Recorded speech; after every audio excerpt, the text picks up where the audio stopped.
प्रिय विद्यार्थियों, स्वागत है आपका जीत क्लासेज के ऑफिशियल यूट्यूब चैनल पर, जो आपको पहुंचाता है जीरो से जीनियस तक। तो यहां पे आप देख रहे हैं आज का सेशन बहुत ही धमाकेदार होने वाला है, क्योंकि आज मैं बात करने वाला हूं pre board social science class 10th का आपका जो है पेपर वायरल हो चुका है। इसके सारे क्वेश्चन के आपको आंसर बताऊंगा, 1 से लेकर आपके 26 तक के क्वेश्चन, जितने भी क्वेश्चन है सारे क्वेश्चन के आंसर देने वाला हूँ। तो आपको वीडियो पर लास्ट तक बने रहना है, क्योंकि यदि आपने वीडियो स्किप किया तो ये आपके लिए क्या हो जाएगा, बहुत समस्या खड़ी हो जाएगी। आप ला सकते हैं 100 में से 100 स्कोर कर सकते हैं यदि आप सारे क्वेश्चन को अच्छे से तैयार कर लेंगे। साथ ही आपको बता दूं, इस वीडियो में आपको जितने क्वेश्चन बताए जाएंगे प्री बोर्ड के, वो सारे क्वेश्चन आपके जो है बोर्ड पेपर के लिए बहुत ही इंपॉर्टेंट होने वाले हैं। यदि आप 100 में से 100 मार्क लाना चाहते हैं, 100 में से 100, तो सारे क्वेश्चन को अच्छे से तैयार कर लीजिएगा, ठीक है। तो यहाँ आप देख सकते हैं आपका समय दिया है 3 घंटे का, और पूर्णांक आपका रहेगा 100 नंबर का, ठीक है। इसके बाद आपके यहाँ निर्देश दिए गए हैं, आप निर्देश अच्छे से इसे रीड कर लीजिए, ठीक है। कौन कितने नंबर का हमारा है, यहाँ पे दिया है 1 से 5 तक आपका वस्तुनिष्ठ प्रश्न होगा। इसके बाद 6 से 26 तक आंतरिक विकल्प दिए गए हैं। इसके अलावा बात करें 6 से 10 तक, तो ये आपके लघु उत्तरीय प्रश्न है और ये 2 अंक इसमें दिए जाएंगे, ठीक है। इसके अलावा 11 से 14 तक के आपके लघु उत्तरीय प्रश्न है और इसमें से 3 अंक आवंटित है। 7 से देखिए, यहाँ 7वें प्रश्न पर यहाँ पे आगे देखिए तो 15 से 21 तक आपके दीर्घ उत्तरीय प्रश्न दिए गए हैं और इसके 4 अंक आवंटित है, और 22 से 26 तक आपके जो है प्रत्येक प्रश्न पर 5 अंक आवंटित है, ठीक है। तो ये आपका क्या हुआ, आपका निर्देश वो चलते हैं आपके पहले ऑब्जेक्टिव क्वेश्चंस पर।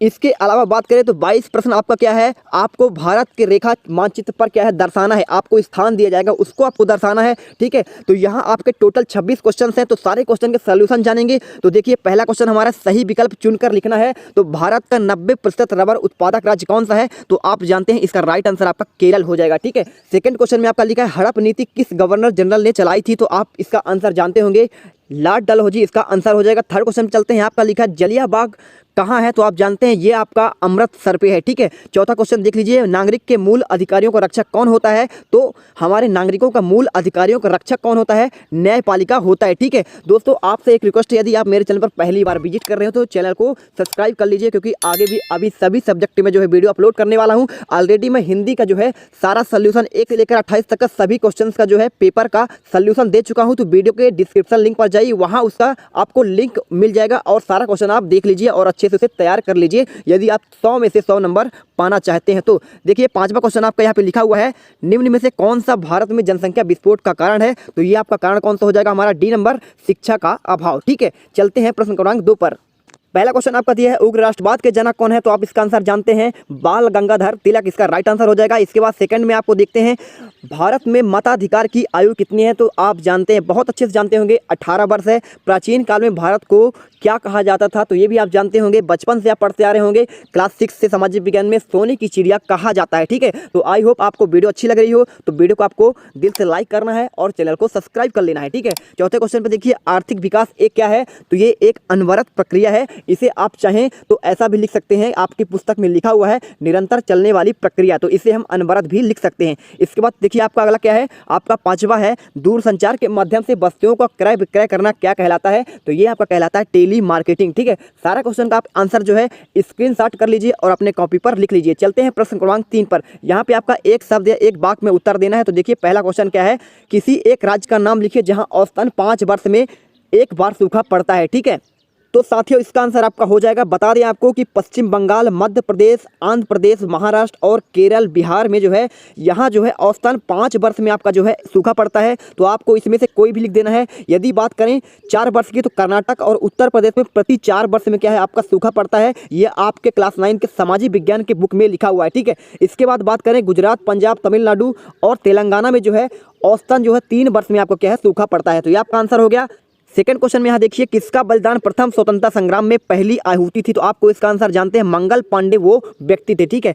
प्रश्न क्रमांक 3 में देखिए, भारत में बेरोजगारी कितने प्रकार के हैं, तो भारत में जो है बेरोजगारी 2 प्रकार के हैं। एक हमारा क्या है, शहरी बेरोजगारी है, और दूसरा हमारा कौन सा है, ग्रामीण बेरोजगारी, ठीक है। इसके अलावा आप चाहें तो मौसमी बेरोजगारी भी आपका होता है, ठीक है।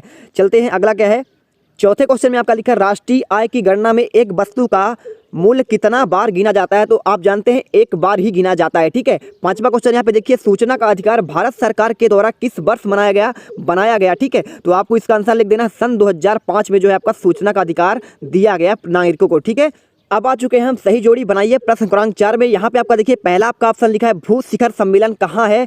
तो भू शिखर सम्मेलन जो हमारा पहली बार आयोजित हुआ था ब्राजील के रियो डी जेनेरो में, ठीक है। ये आपका ब्राजील का एक शहर है, ठीक है। इसके बाद सेकंड क्वेश्चन आपका दिया है तात्या टोपे को फांसी कब हुआ था। तो आप जानते हैं 1859 में जो है इन्हें फांसी दी गई थी, ठीक है, शिवपुरी में। इसके बाद देखिए लोकसभा सदस्य संख्या कितनी है। तो आप जानते हैं लोकसभा के सदस्यों की संख्या आपका 545 है, ठीक है। जीवन स्तर में वृद्धि क्या होता है। तो ये होता है हमारा प्रति व्यक्ति आय में वृद्धि, ठीक है। 14 का हमारा सेकंड हो जाएगा। इसके बाद देखिए पांचवा उपभोक्ता सुरक्षा अधिनियम क्या है। तो ये हमारा आया था 1986 में। तो इसके आंसर हमारा देखिए ये हो चुका है। आप सारे के सारे जो है अच्छे से इसे देखते जाइए और याद भी करते जाइए, ठीक है। आपके गारंटी के साथ 100 में से 100 आएंगे यदि आपने सारे क्वेश्चन प्री बोर्ड के तैयार कर लेंगे, क्योंकि 80% क्वेश्चन यहीं से बनने वाले हैं। जी हाँ दोस्तों, 80% जो क्वेश्चन हैं आपके प्री बोर्ड से बनते हैं, क्योंकि पैटर्न आपका सेम रहता है और सारे क्वेश्चन बहुत ही इंपॉर्टेंट होते हैं। क्योंकि प्री बोर्ड का मतलब क्या होता है, आपकी बोर्ड से पहले की तैयारी। तो आई होप आपको ये वीडियो बहुत अच्छा लग रहा होगा, ये सेशन आपको पसंद आ रही होगी। तो आपके जीत भाई के लिए आपको इस वीडियो को लाइक करना है और चैनल को सब्सक्राइब कर देना है। चलते हैं प्रश्न क्रमांक 5 के सत्य और असत्य पर। यहाँ पे आपका देखिए पहला आपका है भूकंप, बाढ़ एवं सूखा प्राकृतिक आपदाएं हैं। तो जी हाँ बिल्कुल, आपका जो है पहला आपका क्या हो जाएगा, सत्य हो जाएगा, क्योंकि भूकंप, बाढ़ और सूखा ये है प्रकृति के द्वारा आते हैं, इसलिए प्राकृतिक आपदा कहलाएंगे। इसके बाद सेकंड देखिए लोकसभा एक स्थायी सदन है। गलत, क्योंकि क्या है राज्यसभा हमारा स्थायी सदन होता है और लोकसभा अस्थाई सदन होता है, इसलिए हमारा क्या हो जाएगा, असत्य हो जाएगा, ठीक है। तो आपको इसमें असत्य लगाना है। थर्ड पर देखिए भारत में बेरोजगारों की संख्या कम हो रही है। तो गलत है ये, क्योंकि भारत में बेरोजगारों की संख्या बढ़ रही है, जनसंख्या वृद्धि हो रहा है, जनसंख्या विस्फोट हो रहा है, इसलिए क्या हो रहा है, हमारा भारत में बेरोजगारों की संख्या लगातार बढ़ रही है। चलिए चौथे क्वेश्चन पर चलते हैं। धातु मुद्रा की कठिनाइयों के कारण कागजी मुद्रा का विकास हुआ है। तो बिल्कुल इसी के लिए हुआ था, ठीक है, क्योंकि उसमें बहुत परेशानी हो रही थी, इसलिए हमारा क्या हुआ, कागजी मुद्रा का विकास या प्रचलन हुआ। तो ये हमारा सत्य हो जाएगा। पांचवा क्वेश्चन आपका लिखा है प्रत्येक व्यक्ति का एक उपभोक्ता है। तो जी हाँ, प्रत्येक व्यक्ति क्या है, एक उपभोक्ता है, ना कि उत्पादक, ठीक है।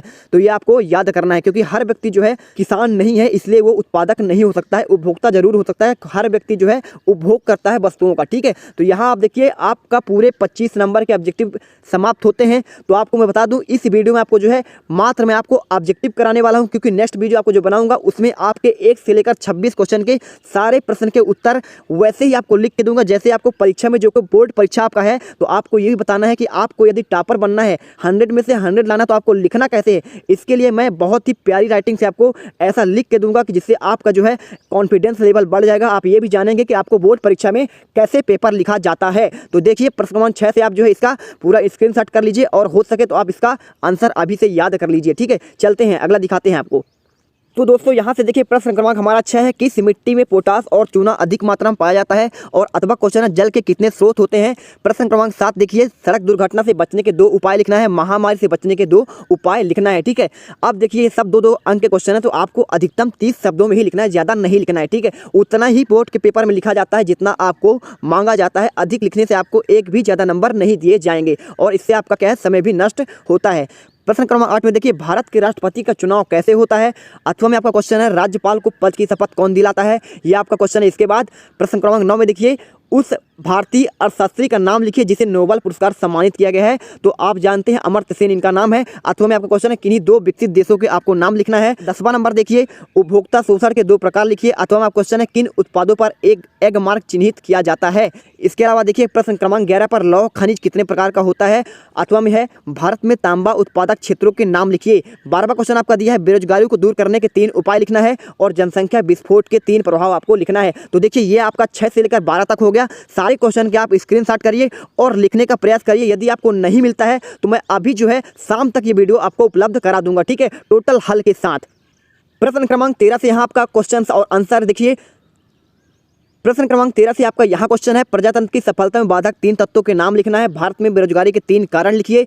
प्रश्न क्रमांक 14 में विकसित व विकासशील देशों में 3 अंतर, भारतीय योजनाओं को कोई 3 उद्देश्य लिखिए। हरित क्रांति की 4 विशेषताएं 15वां क्वेश्चन। और अथवा में आपका लिखा है मृदा अपरदन के 4 कारण लिखिए। अथवा में 16वां देखिए आपका इसमें क्या है 1857 के प्रथम स्वतंत्रता संग्राम के लिए उत्तरदायी 4 कारण लिखना है। और भारत में उग्र राष्ट्रवाद उदय के कोई 4 कारण लिखिए। यह आपका है 12 से लेकर 16 तक का, ठीक है। स्क्रीनशॉट कर लीजिए और इसे सेव कर लीजिए। चलते हैं नेक्स्ट क्वेश्चन पर। यहाँ पर देखिए आपका प्रश्न नंबर 17 से लेकर 23 तक का क्वेश्चन दिया गया है। पहला हमारा है 17वां क्वेश्चन, बंगाल विभाजन कोई 4 कारण लिखना है। दूसरा, जंगल सत्याग्रह क्या है, इसका आपका वर्णन करना है। 18वें में आपको इकहरी नागरिकता किसे कहते हैं और भारतीय संविधान की 4 विशेषताएं लिखनी है। 19वें में आपको लिखें भारतीय संविधान में प्रस्तावना का क्या महत्व है। नाम मात्र की कार्यपालिका किसे कहते हैं। लोकसभा अध्यक्ष के कोई 4 कार्य लिखिए। लोकसभा सरकार कैसे नियंत्रित करती है। और 21वां आपका लिखा है उपभोक्ता के कोई 4 अधिकार लिखिए। उपभोक्ता के 4 कर्तव्य आपको लिखना है। 22वां क्वेश्चन आपका है बाढ़ आपदा के 5 कारण लिखिए। अथवा में आपका भारत में भूस्खलन आपदा क्षेत्रों का आपको वर्णन करना है। इसके बाद 23वें क्वेश्चन आपको लिखिए भारत की राष्ट्रीय जागृति के 5 कारण लिखिए और मंगल पांडे कौन थे। ठीक है, इसके बारे में आपको लिखना है। चलते हैं नेक्स्ट क्वेश्चन पर। प्रश्न क्रमांक 24 में देखिए साइमन कमीशन का विरोध क्यों किया। अथवा का आपका क्वेश्चन है मध्य प्रदेश के राष्ट्रीय चेतना जागृति हेतु प्रकाशित समाचार पत्रों के नाम लिखना है। 25वें क्वेश्चन में साधारण विधेयक पारित होने की प्रक्रिया लिखना है। व्यवस्थापिका के कोई 5 कार्य लिखिए। प्रश्न क्रमांक 36 में आपका दिया गया है दिए गए भारत के मानचित्र में निम्नलिखित दर्शाइए कर्करेखा, कच्छ की खाड़ी, हिंद महासागर, कोलकाता, नर्मदा नदी। ठीक है, तो ये क्वेश्चन आपका जो है अलग से एक मानचित्र दिया जाएगा। वो मानचित्र में आपको जो है पूरे के पूरे जो है सॉल्यूशन के साथ अगले वीडियो पर मिलता हूँ। तो यदि आपको सारे अदर सब्जेक्ट के आपको आंसर चाहिए, आपका जो सभी सब्जेक्ट के वायरल पेपर है, तो उसके लिए आपको क्या करना है, मेरे वीडियो को लाइक करना है और चैनल को सब्सक्राइब कर लेना है। यदि आपको ये सारा सेशन पसंद आया है तो मिलते हैं अगले वीडियो में। जय हिंद, जय भारत।